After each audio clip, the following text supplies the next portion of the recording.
Hello everyone and welcome to another episode of the Rodcast. Today I have a planning consultant extraordinaire, Lorenzo Pandolfi, the founder of Logic Planning, a boutique planning consultancy based in London. Welcome to the Rodcast with Rod Turner, the show all about real estate. We discuss everything that affects asset-backed businesses, investments, and go deep into the details with some of the best in the business. Welcome, Lorenzo. How are you? Thank you, Rod. Thank you for having me. I'm very well. So, Lorenzo, I've been wanting to get someone on to talk about the state of planning in the UK. Any person listening to this will be aware of the difficulties of the current planning system for developing property over the last couple of years. It seems to take even longer now for decisions to be made, more grey areas than ever before on coming to decisions. Why do you think this is? Well, I think the problem is not in the machine, in the system itself, is of course in the people that run it. And so there are, I think, two main school of thoughts. One is that planning is the issue blocking development. And the other on the opposite side is that planning, after all, is not such a major issue, because where there is profit, where there is, where there is a future for a development, both from a sustainability and a financial point of view, actually how hard it is to get planning shouldn't be a major stumbling block. Now, I sit in the middle in the sense that there are certainly systemic issues, and that's where the focus of, I think, of any reformer government at regional or national level, regional doesn't exist, unfortunately, national or local level should focus. But the main problem is morale, money, and amount of, let's say, perspective that you have when you work in the public sector. So public sector is where the proposals of developers and the needs and policies, which are essentially the result of democratically elected politicians and their thoughts, meet. So around the table, if your counterpart is not happy with the job he's doing, or you're in trouble. So I think that's where the problem lies. I think there are three, from a more general point of view. The arbitrary nature, to a degree, of the system could be an issue. The second point is what I just said, and I think is the biggest one, is the staffing and motivational crisis of local planning authorities. So, these are the two main ones. So in terms of staffing then, what's causing that? Is it just that the money's not good enough to attract the right talent? Is it that budgets aren't big enough, or is it that there's not enough people coming into the sector, or are they all going off to private practice like yourself? Yes. What's happening? There are three elements there. I think money is certainly one. The second one, especially when you're younger, money is an element, yes, because you have to pay the rent, but what's next is much more important. So career progression, the thrill of going to the office and having something interesting and meaningful to do. So if I may, I'll just give you a brief resume of my career. Perfect. Where did I started? So I graduated in planning in Italy. I was always been very interested in the Anglo-Saxon culture, English, listening, to BBC Radio 4 when I was at uni, etc. But the bottom line is that I chose to come here to do my job, essentially, and in planning. And so I started doing, usual, you send CVs around. And funnily enough, I started my career in Brighton. I'm a big fan of Fatboy Slim, so it was a good place to start. And so I started as a planning officer, as a junior planning officer. I learned the ropes there. It was a fantastic experience. I mean, really, the basics, going around, cycling up and down the hills of Brighton and Hove, looking at rear extension and etc. But the interesting part for me, which obviously my academic career, my studies were based on a different system, a system based on zoning, a system based on civil law, which is very, very different. So I started from scratch, and I focused on the legal on the legal aspect of planning, which I think is something that everybody should always keep at the forefront of their plans. because at the end of the day, everything is negotiable. Everything can change from a side to another. And this is the beauty of it, I think, the common law, the fact that you have the right and the freedom to defend something every time and negotiate everything. I think is actually a fantastic feature of the system compared to others. Now, I say this because then starting looking at re-extension, visiting angry neighbors, etc., you start to think, essentially what I'm doing is I'm judging. I'm a little very junior, inexperienced judge at the end of the day. And that's not, it's quite an important, it's quite a heavy burden on your shoulders if you think too much about it. So I kind of evolved from there. And in terms of why I think staffing is a big issue in the local planning authorities, for me, the change to the private sector was mostly about coming back to London and having a better pay. But I loved my experiences in public sector, Brighton. Then I moved to Merton, another fantastic experience. If I look back at it and I think, if they offer me the same pay, if they offer me the same variety, would I have moved to the private sector? I don't know, because the other thing, I think the big thing for younger people, as I say, it's variety, the excitement of going to work. And if you're stuck always with the same policies, always in the same council, some people thrive in it, it's fine, but I think especially now people need variety. So if council can focus on giving that to their staff, I think they will be happy. This is not the major issue. Major issues, I'm with you, is money.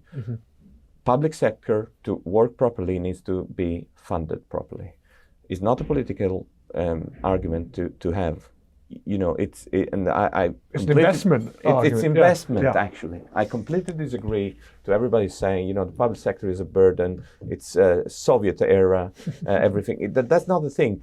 Even in a highly functioning capitalist system, you have to have equally functioning and quick counterpart, which is the public sector. You cannot avoid it because they are the ones saying yes or no to your development. So it doesn't matter how good you are, you still need someone to kind of respond to it. Ideally, in any negotiation, both negotiations should have the same level. Otherwise, it doesn't work.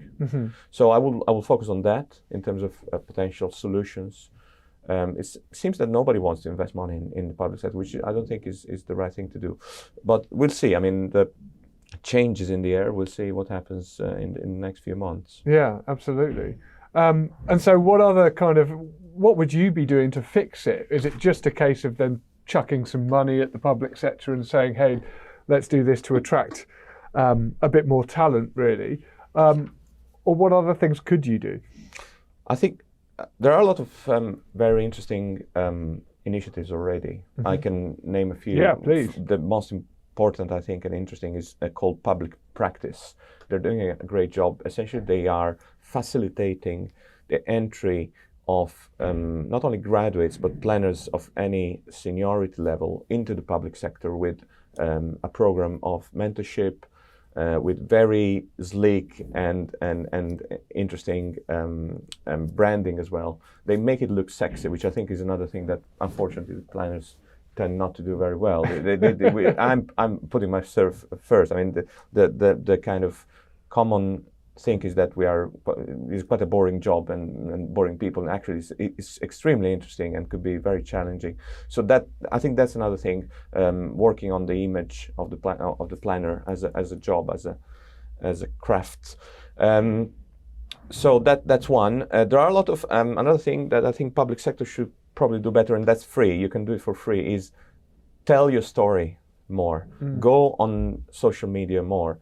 Explain what's happening behind the scenes.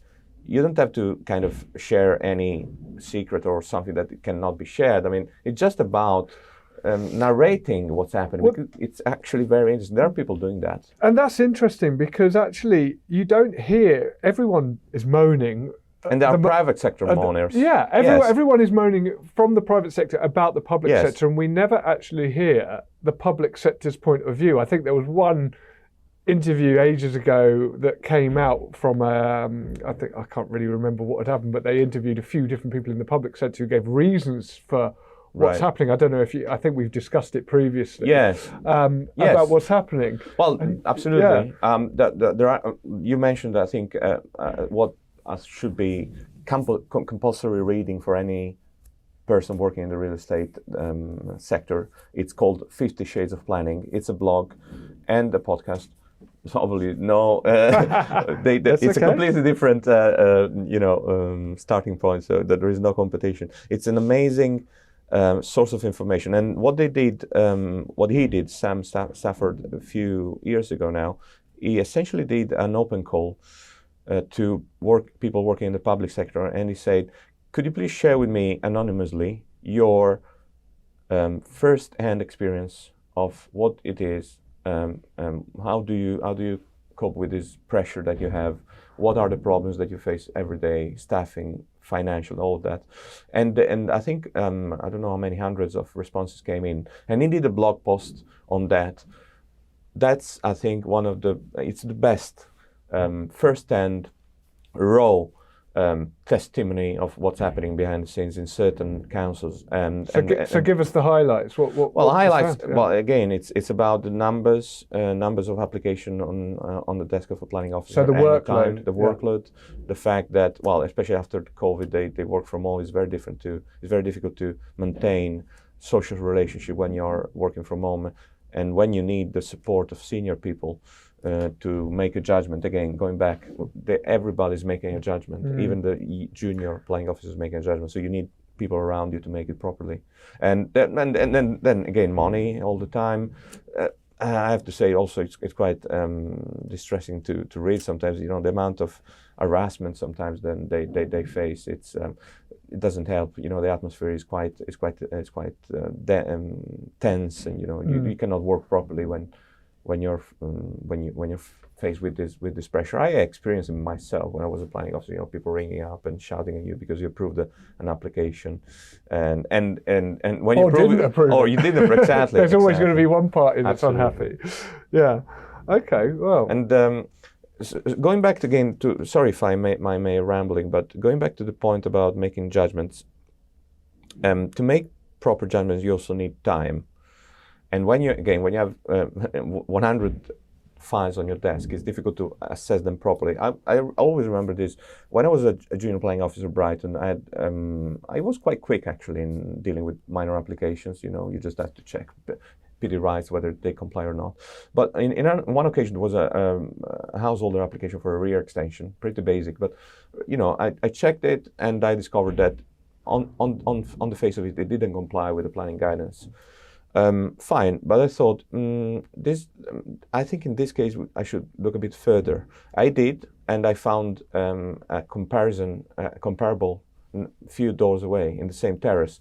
This is something you do as a private sector consultant all the time. You check for comparables. I did it when I was in the public sector. I wanted to see what happened next door, and in that case, the council refused the application. They went to appeal. They lost the appeal, and so I thought to myself, should I recommend the refusal here or not? Because if it gets refused and then overturned at the appeal, it's a waste of resources for us, the council. So I wrote my report, recommendation for refusal, sticking to the word of this SPD. But I added a note to my managers and said, look, guys, I found this. Personally, I will refuse it. I wrote the report. I will approve it. I wrote the report for a refusal. What do you think? It took a little bit, but gradually they kind of agree with me, and we approved it. But again, you cannot do that if you don't have time, if you don't have staff, etc. So it all goes back to the quality of decision you make. And again, that was for me an example of when the beauty of flexibility in the planning system in its full. It's tricky. It sounds like it's not something that's going to be fixed anytime soon. No. So what are some things that we as developers or from the private sector then, what can we do to help ensure we're getting the most out of planning where we've got a system that is a bit broken? Tricky, yeah. Focus on the basics, I think, is the first thing. I find still that some actors, some players in the real estate game, they think they can get away with less reports, or the approach is, let's try to give it a go and see how it goes. It is increasingly difficult to adopt that mindset now because, not only people don't have time, but also the amount of regulations and laws is increasing. There are many more layers than there were before. So you don't have, unfortunately, the luxury of skipping on paperwork anymore. So I will stick to the letter of the validation checklist when necessary. Obviously, I'm not here to advocate for more useless reports, but think twice before skipping one, because again, your counterpart will work better if you give them the right material. Sure, and it sounds like they're very much a tick box exercise because they don't have time to go into it, like with your example. Yes. So if you can make sure that they are ticking everything that needs to be ticked, yes, it's not going to hold things up. Absolutely, that's one. I will focus on the laws actually more than on policy. I mean, policy changes all the time. It's flexible. Its nature is flexible. So kind of trying to solidify it is not easy. But so you always have an angle there to negotiate and to improve your chances using policy. However, you cannot negotiate. You cannot discuss the letter of the law. So now with the new laws coming into force, for example, building regulations, fire safety, biodiversity net gain, they are very complex areas of laws. Professional community is going berserk because some of them are very difficult to grasp, even for very experienced people. I'm talking about building inspectors with years of experience. I mean, they're struggling to understand, the building regs, especially the fire bit. But so that's where the focus, I think, should be. Let's get right the difficult ones first, and then focus on the others. So try to be as solid and comprehensive as you could on those topics. When you submit a planning application, or where you discuss with your team. Yeah. So, I mean, you've kind of mentioned policy there. Obviously, at the moment, we're seeing all these policy changes. You've got people like Michael Gove can't seem to decide on what planning policy should be in or out, and flip-flopping amongst them. It seems every week we've got new potential legislation changes in terms of planning. What are the ones that developers and investors should be focused on in terms of your view? You mentioned kind of the biodiversity net gain. Yeah, net gain. Yes. And is that something that we should be focused on now, or is it, or are there others? No, I reiterate my advice is for developers of any size is to focus on more than policy. Focus on the laws, which are either been implemented recently or are about to be implemented. Biodiversity and again, certainly, yes. You need to have strong ecologists on the other hand of the phone, almost for every typology of project, apart from super small ones. Yeah. So that's a given. Fire safety, it is, and I think will continue to be on the top of the agenda for politicians, because the scandal of the Grenfell fire, the tragedy of the Grenfell fire, it won't go away, and it shouldn't go away, in my opinion. So, but then of course that means that there is maybe even too much focus on certain areas that a few years ago were negotiable within reason. Yeah. Because I mean we're seeing, is it I've forgotten the term now, but with kind of different heights of buildings now. Yes. With fire safety. Yes. You've got so if you might have a block of flats, say that's a Victorian block of flats, but if it's got 6 stories, yes, suddenly it's super tricky to convert it's got the same issues as a new build, and it's causing all sorts of issues. And like you said, people are really struggling to work out what the rules actually mean. Absolutely. Yes. I mean, and again, it's not technically speaking, it's not a planning matter. I mean, it is when you arrive a certain threshold, but it is a building control, it is an engineering and architectural matter. However, as a planning consultant, my advice is try to have somebody on your team that can tackle those issues. Yeah. It's not easy because, as you say, I mean, I share a space with 2 architecture firms, and they're running around with the RBA guidance on building regs and what is a principal designer, who I'm going to call when I have doubts. You cannot put an approved inspector in the mix as in the past. What is a principal designer? So there are many things that are still up in the air, and confusion obviously doesn't help. So I will focus rather focus on law than policy. Now the crazy bit, I think, is that in some areas there is too much regulation, and in some other areas there is no regulation at all. For example, there is no enforceable system to ensure planning applications are decided on time. Of course, I mean there isn't any fine for councils if they don't decide your application on time. They always try to kick the can down the road with the extension of time. But some people may think, well, I'd rather have my decision on time, even if it's a negative one, than not having the decision, negotiating extension of time, and then still not knowing what's happening to my application. I have a very recent experience. This developer in the south of England, they submitted an application for an extension to a commercial building, putting 9 flats on top of it, and it was submitted, I think, in May. Radio silence for 6 months, and then they call me and say, can you try to get something out of the council in terms of either a feedback, something? And they came back and they didn't like it. They want to refuse it for heritage reasons. Now we went back with amended drawings. Now a bit of exchange. I wouldn't go into detail, but essentially they agreed to the changes, reduction of 1 story against something that some councils don't even contemplate. They did, because I think probably they felt not guilty, but after 7 months of radio silence, you give me, it's fair for me to try at least respond to your criticism. So now they're going to determine it on that basis. But why would you keep stum for 6 months? I mean, there is no reason to do that. And as I say, there is no fine. Exactly. There's nothing that you can go back on now. There were these talks about paying money to get things in. Now, what's happening with that? You can still.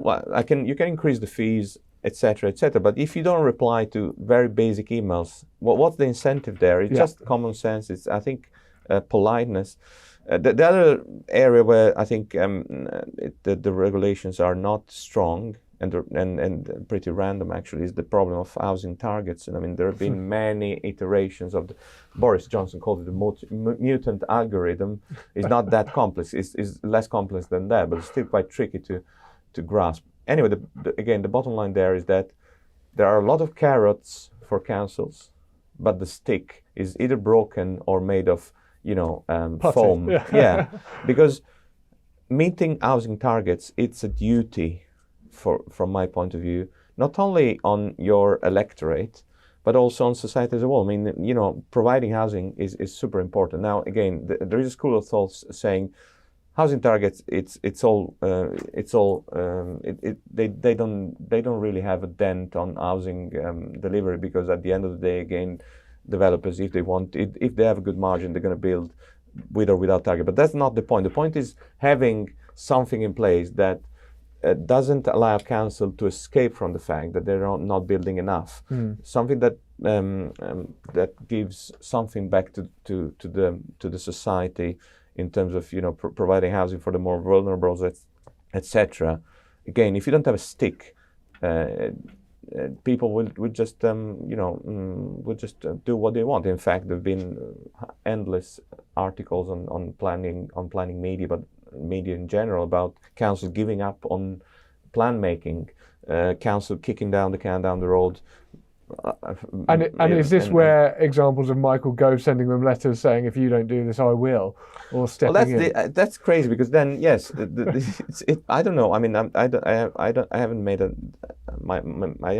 my mind yet on the political spectrum in England yet. But in general terms, it looks like this particular government is, from one side, is trying to appealing to NIMBYs and local councils that they don't want to lose their seat because they gave approval for housing development, which I think is a crazy position to be in, because again, you're providing housing to people that may vote for you. But anyway, on one hand, you try to do this, so you remove targets and you make it difficult for developers to build. On the other hand, you're kind of punishing, I think quite rightly, super underperforming councils. I think should be a bit more balanced there and focus on. There is no need for extremes. You just need to have a simple and legible and system to ensure that there is a target, and you try as much as you could to follow that. You don't need to meet it every time. I mean, but at least the direction of travel is clear, and you're encouraged to do that. And I think that's still lacking, and I'm sure it is already a very high in the political agenda of both parties for the next election.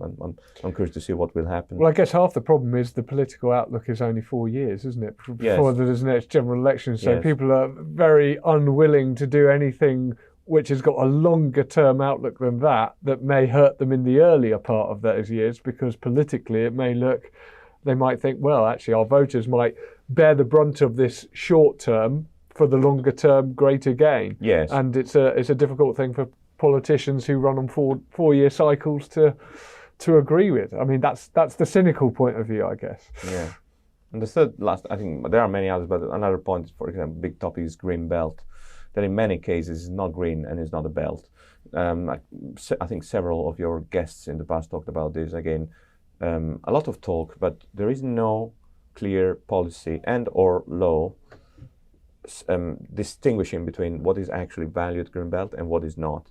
And it's something that Labour Party has now kind of starting to look into it and talking about grey belts.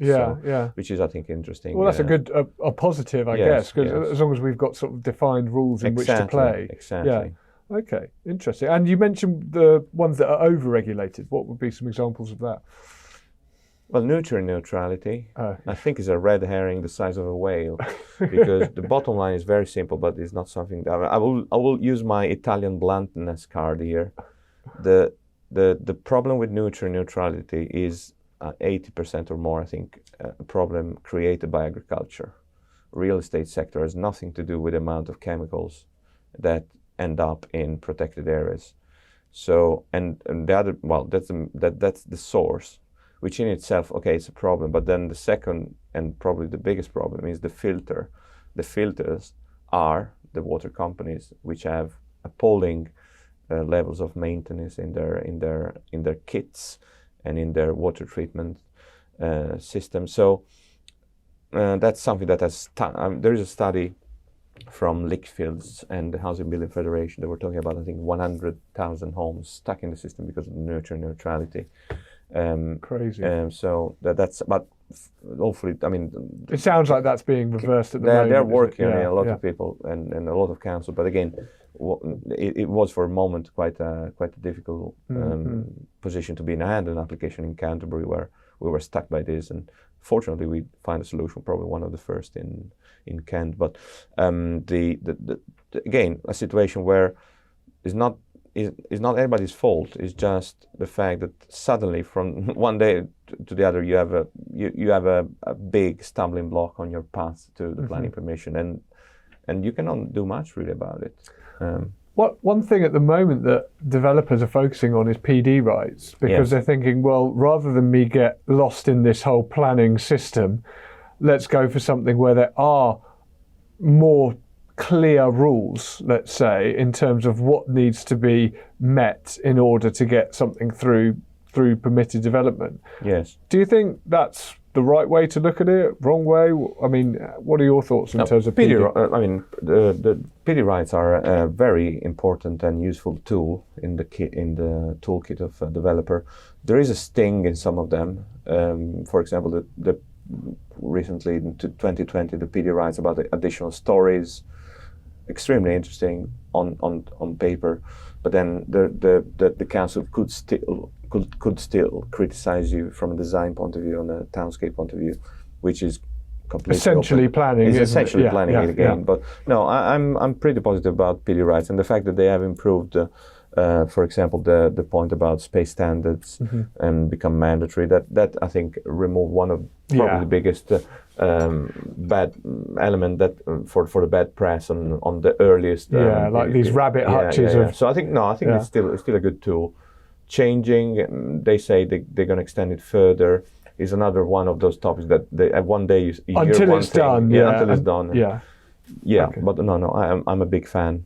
Brilliant. Okay, we're just going to take a quick break to hear from our sponsor.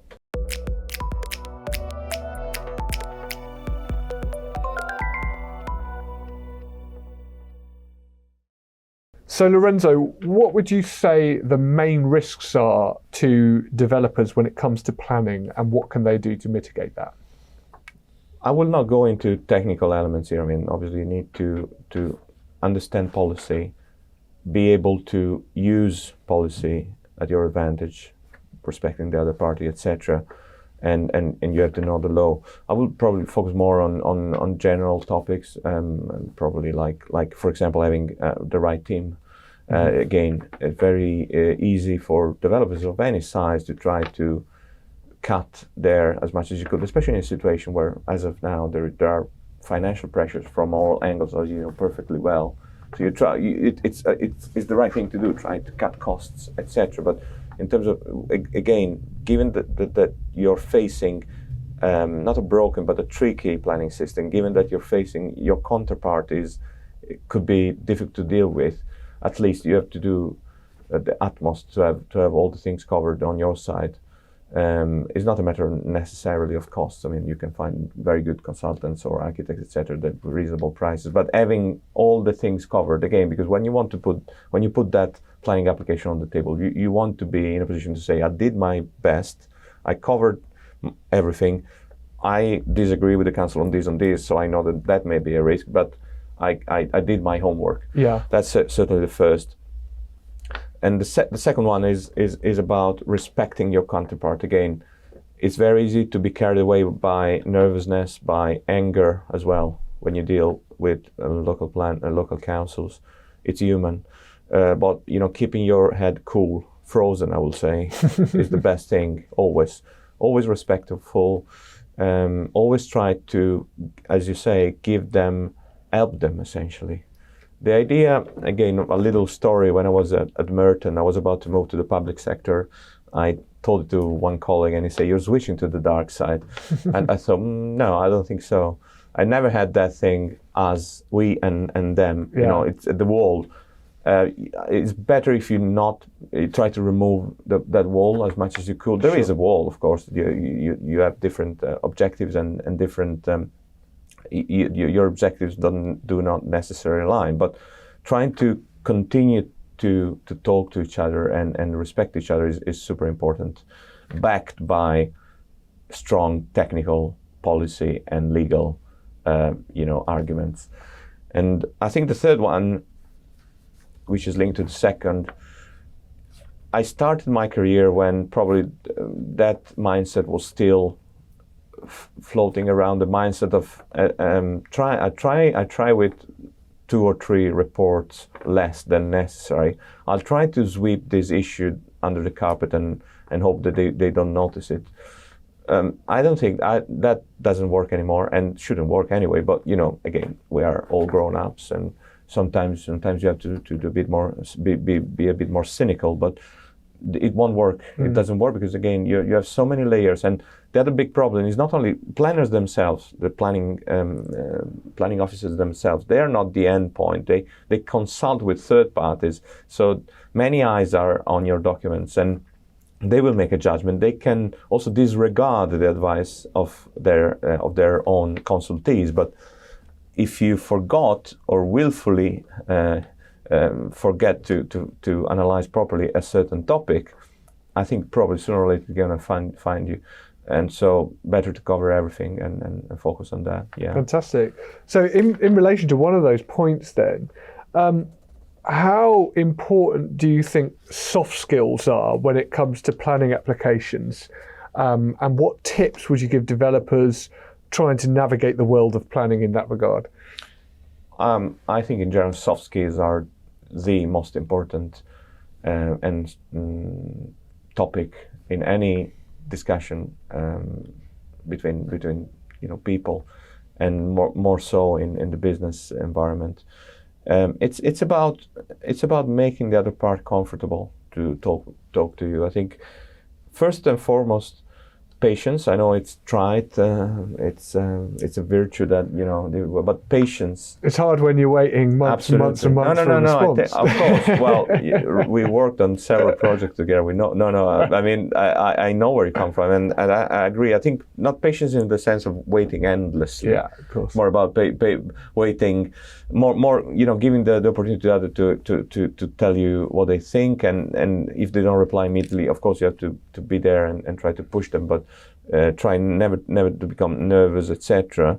And not only with planning officer, with your collaborators, with the team, try to be patient. And going back to what I said before, you are in the same team. My idea is to think about everybody around the table. It's one team. We have almost the same objective, really, which is approving something which everybody. Which is going to leave a greater dent on the community than what it started. Depending, right, exactly. So that's at the end of the goal. Theoretically, is the same.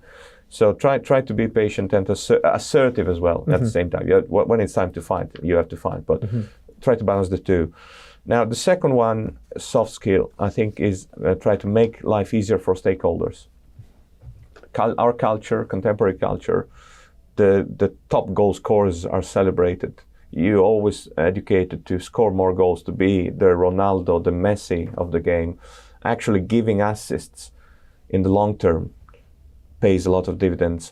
If you let other people score, they will remember you, they will help you, and they will think, this guy or this gal helped me, and I'm grateful. I may need to refuse our application, but in a working relationship, the world of development is pretty small. You may end up meeting again, and the fact that you help them, again, it depends on the time you have, the resources you have. I'm not saying you have to write the report for them, but actually sometimes it happens. Yeah, there are situations where planning officers are perfectly happy not to copy and paste, but almost to copy and paste something that you've written, because it is good and it covers all the points. Exactly. Yeah. Or if you have time, when you see that the planning officer is confused, try to clarify. Give them assist, explain what's a bit fuzzy for them, etc. That's another big point. And remove obstacles. So trying to remove obstacles for them. It may or may not result in an approval, but again, it certainly help in building a good relationship, which is always a positive outcome. In terms of it, this is more not soft skills, but what you put in the project. Now, this is a big question for all developers. You try to maximize profit, you try to build beautiful houses and space and interiors, but what is this secret ingredient that you can put in the project that will make local politicians tick or will help the local community? It doesn't need to be big. It's about the magnitude of your project. Are you focused inwardly in your project alone, or you're saying, well, this is my project, I need to do this and this and this to make it work from a numbers point of view. But I think I can address space for this. It could be a space within the building, it could be an offer you put, it could be something that you resolve in the area. That's super important, even for very small schemes. Bigger the scheme, and usually the bigger the canvas you have. Sure. So it's easier there to put something that is good for the community and balance it out with something else that covers the cost. But and also it's almost automatic. The bigger the project, the higher the political stakes, which means that in reality you have more space for negotiation because the other party is interested in having a good outcome. So, for example, I find myself in a situation where I negotiate much easily extensions of time and amendments to schemes which are bigger than smaller ones, because in the smaller ones you don't have much room to maneuver. But again, if you try to do something that raises the political stakes, again, this is sorry for the little diversion, but we should always remember, even the smallest planning application for a 3 meters rear extension, it's the expression of policy, of politics. It looks like it's about dimensions, aesthetics. Yes, these are the parameters, but the source is always political. So if you try to understand what's in the black box of that particular council, what are the issues locally, where you can gain support from the local community, it will go a long way in getting approval. There are situations which counterintuitively, if you resolve something which is clearly an issue for the local community, but the local politicians don't want or cannot solve, because there are situations where obviously everybody's happy to cut the ribbon in a new hospital, etc. There are other issues that are equally important that people maybe don't want to look too much, and politicians maybe is not on their agenda at that moment. But if you go there and you solve it anyway, for example, a school, there are very interesting examples, special needs school, or care homes are for some reason quite disruptive now, but actually they are fantastic pieces of new housing infrastructure. But bottom line, what I'm saying is that if you resolve something, notwithstanding the local opposition, even if you get a refusal at local level, you go in front of an inspector. The inspector will have, I'm a big fan of the planning inspector because they tend to be very good judges. But then whatever, you arrive there and he will see or she will see that you've done something that is good for the community, and it will help you getting an approval. So try to resolve issues. Then the last one, but I already covered it a little bit. But again, try not to ignore advice you don't want to hear. I know it could be hard, but there are situations where being stubborn actually in the long term costs you more money than conceding a bit more immediately. Again, it is a bit time. You teach me this, Rod. I mean, it's not money is one element. Timing is probably even more important. So.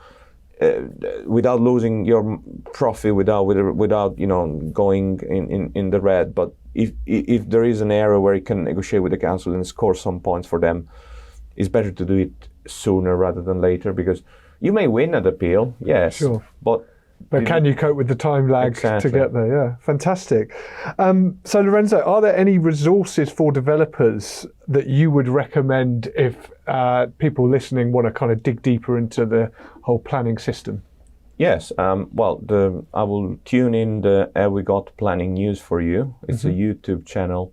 It's fantastic. It's hosted by the top barristers in the country, and every time they have very high-profile guests from the private and public sector, public officials, civil servants, planning officers. One of them, Stacey Robbins, is one of those rare public sector planners that have a very strong and voice on social media, and he is very good at telling what's happening there, etc. And then in terms of, for example, blogs, well, there are three that are, I think, must read. Simonicity from Simon Ricketts, Town Legal. I would say is the Gandalf of planning law, without the bird and the hat, but is up there. And everything he writes is super sleek and deep. Then we have Zach Simons, Planner X, another great blog, is a barrister. Very fresh, the way he approaches very complex legal issues and very readable. And then I would say Nicola Gooch, she's a solicitor, and she has a kind of her take on, again, planning news, changes in legislation, again, super readable and on point. So they can be a bit geeky, of course, because it's well, quite anything specific. That's specific on a subject. Yes, always but no, is, it's super readable, and you can gain a lot of insight. And then, as I said at the beginning, the last one, 50 Shades of Planning. Especially that article. I think should go on the curriculum of also university degrees. What's happening behind the scenes in the public sector. Fantastic, and we'll make sure we have links to all of those in the show notes. Lorenzo, thank you very much for coming on the show. It's been a pleasure as always, and look forward to hopefully having you on again in the future. Thank you, Rod. Thank you for having me.